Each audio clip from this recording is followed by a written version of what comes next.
A paz do Senhor Jesus, meus irmãos. Chegamos no capítulo 16 do estudo que estamos fazendo no livro de Gênesis.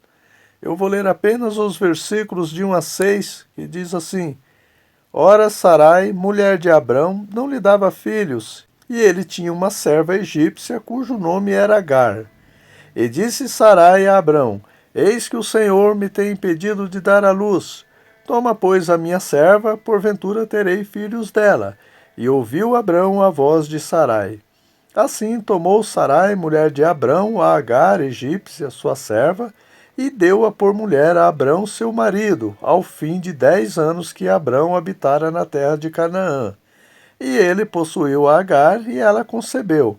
E vendo ela que concebera, foi sua senhora desprezada aos seus olhos. Então disse Sarai a Abrão: Meu agravo seja sobre ti. Minha serva pus eu em teu regaço, vendo ela agora que concebeu, sou menosprezada aos seus olhos. O Senhor julgue entre mim e ti. E disse Abrão a Sarai: Eis que tua serva está na tua mão, faze-lhe o que é bom aos teus olhos. E afligiu a Sarai, e ela fugiu de sua face.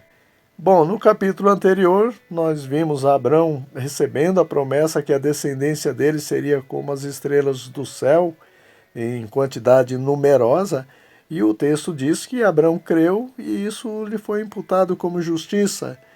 Já nesse capítulo 16, Abrão está enfrentando um grande problema, um conflito na sua família devido a uma precipitação, por interpretar que o filho da promessa viria através de Agar e não de Sarai, isso devido às condições adversas, Sarai também ser adiantada em idade e com agravante de ser estéril. E aqui, irmãos, eu já aprendo uma lição, né? Eu não devo crer em Deus de vez em quando. Hoje eu creio em Deus, amanhã eu já não creio, dependendo das circunstâncias eu já oscilo na fé. Ou eu creio que Deus é poderoso para fazer muito mais abundantemente além do que pedimos ou pensamos, ou eu estarei enganando a mim mesmo com uma fé em Deus limitada. E isso é um perigo, né? Porque seria o mesmo que chamar Deus de impotente. Por que que isso é um perigo? Basta você analisar o contexto bíblico. Zacarias ficou mudo por 3 dias por duvidar que sua esposa Isabel, que também era estéril, teria filhos. Também um capitão do exército de Samaria, que limitou Deus, ainda que Deus abra a janela no céu, poderia ele fazer isso? Isso que ele se referia era o fato de Eliseu profetizar que haveria comida em Samaria e que essa comida viria dos sírios que tinham cercado Samaria, né? O profeta Eliseu foi taxativo. Pois você verá com os teus olhos, mas não participará do banquete, não participará da bênção. E o texto diz que a bênção veio, mas o capitão morreu pisoteado pela multidão que corria faminta em direção ao alimento. Irmãos, eu não devo, mas eu posso até duvidar que Deus não vai me dar algo por eu não merecer, por achar que Deus não está me vendo ou que não está me ouvindo, né? Por N motivos, menos por achar que Deus não tem esse poder, né? Deus não admite isso, né? Com Abrão, até que Deus foi compassivo por ele ter muita intimidade com Deus, né? A ponto de ser chamado seu amigo. Mas a consequência veio por Abraão duvidar que o filho da promessa seria através de Sarai. Irmãos, eu não estou aqui afirmando que a nossa fé deve estar sempre no topo. Não é isso, tá? Isso seria demagogia da minha parte.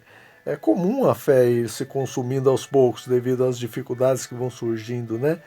Mas é necessário batalharmos pela fé que uma vez foi dada aos santos, né? Outra lição que eu aprendo nesse capítulo 16 é que ele revela o porquê que o escritor aos Hebreus diz que devemos olhar para Jesus, ter Jesus como exemplo a ser seguido, né? Alguém que nunca pecou e em cuja boca não se achou engano, ou seja, um modelo perfeito, né? Abrão, apesar de ser chamado amigo de Deus, tinha também suas falhas. Irmãos, não é errado você imitar, ter alguém humano como exemplo, né?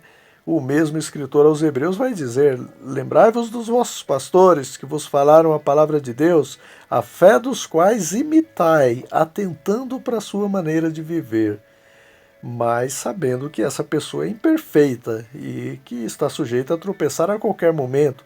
E quando isso acontecer, você não venha a se decepcionar a ponto de cair também, né? Seguindo o modelo Jesus, isso já não acontece, porque João diz que ele é o verdadeiro Deus, né?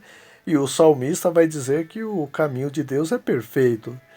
Irmãos, imagina a decepção do povo de Israel quando Moisés, que conduzia eles por 40 anos no deserto rumo a Canaã, esse mesmo Moisés não entrou em Canaã devido a uma crise momentânea de incredulidade, né? Por isso que devemos olhar para Jesus, né? O Salmo 25, versículo 3 diz que nenhum dos que esperam em Deus ficarão confundidos. Outro ponto importante é o fato de Agar desprezar sua senhora Sarai ao ficar grávida de Abrão. E Sarai, por sua vez, afligir Agar, né? Sendo que em Efésios capítulo 6, versículos 5 e 9, vai dizer que o servo crente deve ser submisso ao seu senhor terreno, e esse senhor também, sendo crente, não deve nem ameaçar o seu servo, né?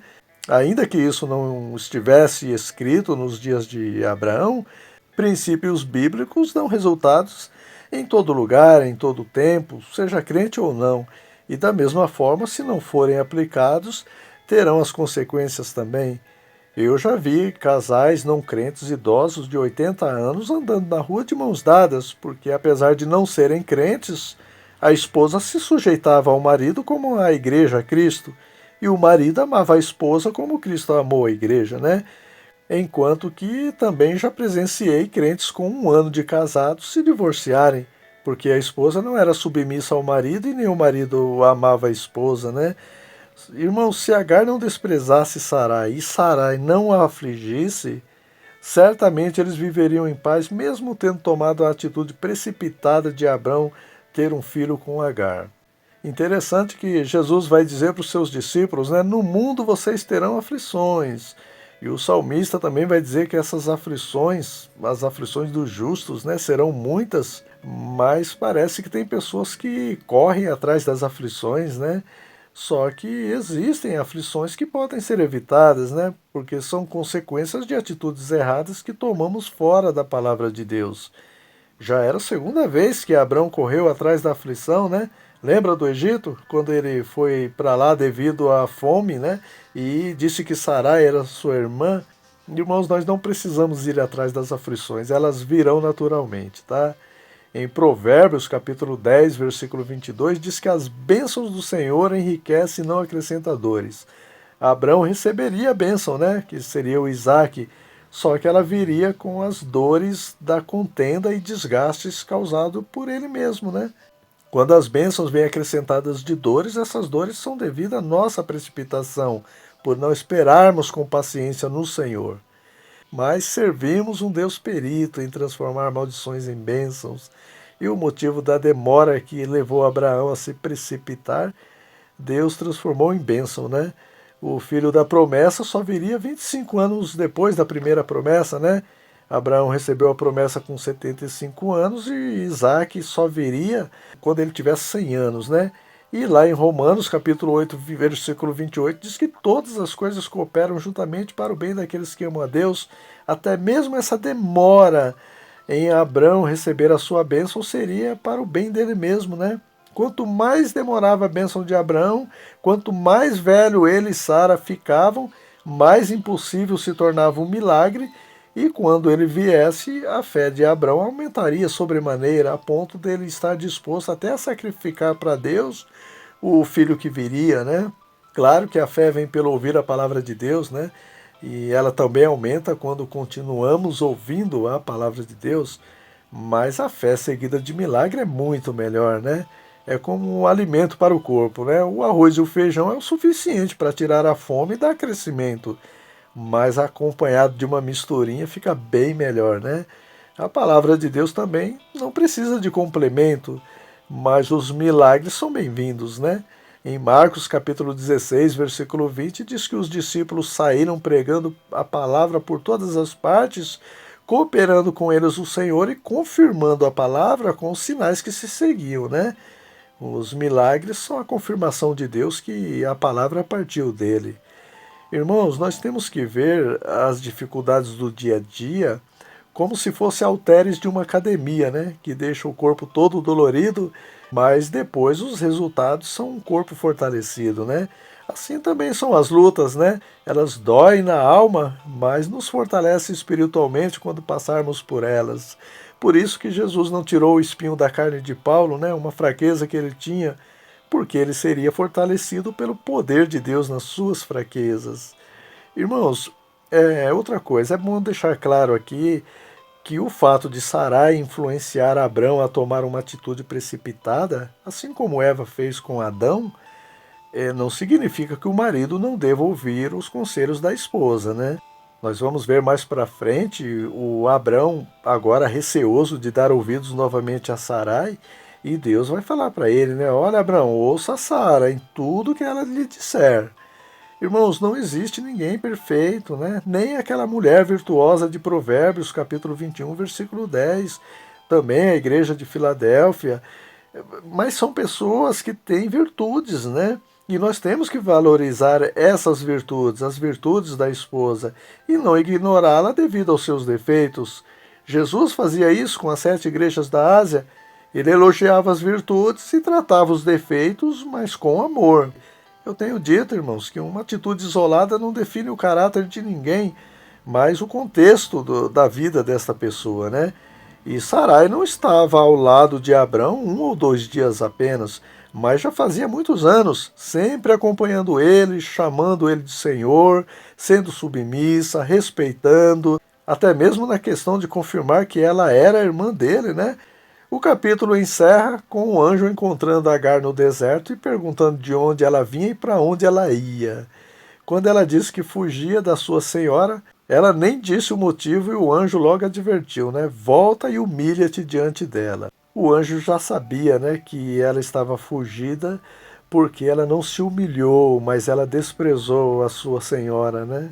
Aí o anjo continua dizendo, depois que você fizer isso, aí sim, eu vou te abençoar. Multiplicarei sobremaneira a tua descendência, que não será contada, por numerosa que será. A começar por esse filho que está no seu ventre, né? Ao qual você porá o nome dele de Ismael, porquanto o Senhor ouviu a tua aflição. Esse é o significado do nome Ismael, né? Deus ouvirá.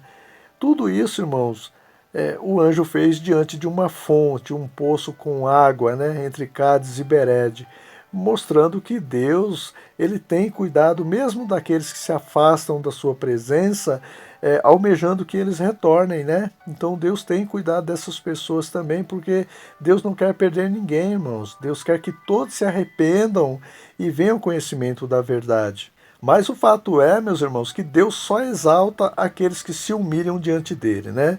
E isso acontece quando nós nos humilhamos diante dos homens. Paulo vai dizer que o servo deve obedecer seus senhores na terra como se estivesse fazendo para Deus.